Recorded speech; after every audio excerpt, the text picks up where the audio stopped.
माझ्या लाईफमध्ये काही चांगलं होईल असा विचार करणं पण सोडावं लागेल मला. तर गुड मॉर्निंग मंडळी. संडेचा दिवस हा खूप बिझी शेड्यूल असतो आमचा.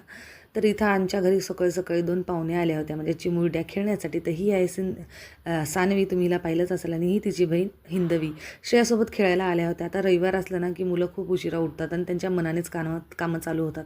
आणि मी असं का म्हणते की आपल्या आयुष्यात काही चांगलं होणार नाही, कारण की मी जसा विचार केला ना त्या प्लॅनिंगच्या अकॉर्डिंग कोणतीच कामं होत नाहीत.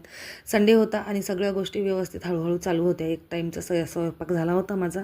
आता लगेच दुसरा स्वयंपाक करायला भिडले होते मी, कारण की आधी येणार होता ट्युशनहून आणि त्याचा लगेच एक्स्ट्रा क्लास होता त्याच्या स्कूलमध्ये, म्हणून मग त्याच्यासाठी वरण भात करते मी. तो सकाळीच मला सांगून गेला होता की मला काही हेवी जेवण वगैरे नाही करायचं, हलकं-फुलकं काहीतरी करा. आता म्हणलं वरण भात करावं, कारण की त्याला अभ्यास पण खूप सारा होता आणि 10वीचा वर्ष आहे यावर्षी. त्यामुळे त्याच्या अभ्यासाची आणि त्याची काळजी फार जास्त घ्यावी लागते मला. आणि जसं की मी म्हटलं, माझ्या लाईफमध्ये कोणतीच गोष्ट चांगली होत नाही. संडेची सकाळ तर खूप चांगली झाली. हळूहळू सगळी कामं करत होते मी आणि दुपारी कामं वगैरे केल्यानंतर ना माझी तब्येत अचानकच बिघडली. म्हणजे एवढं पोट दुखत होतं ना की 2-3 दिवस झाले मी एकही व्हिडिओ टाकला नाही, तुम्हाला माहीतच असेल.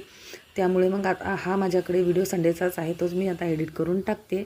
आणि माझ्या लाईफमध्ये मला वाटत नाही की कधीच काही चांगलं होईल. काय माहीत नाही देवाला माझ्याशी काय प्रॉब्लेम आहे.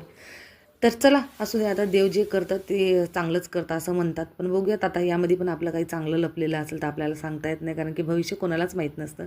तर मी माझे सगळे हळूहळू कामं करत होते आणि संडे जसं की म्हणलं, लेकरं घरी असले ना कामं करायला खूप वेळ होतो, कारण की एक काम संपलं नाही की त्यांचं दुसरंच काहीतरी काम येते. आणि त्यामध्ये बहीण भाऊ जर घरी असले की त्यांची सारखी भांडणं, प्रत्येक गोष्टीवर भांडणं होतात राहतात आणि मला त्यांच्या दोघांची भांडणं मिटवण्यासाठी कामं सोडून जावं लागतं.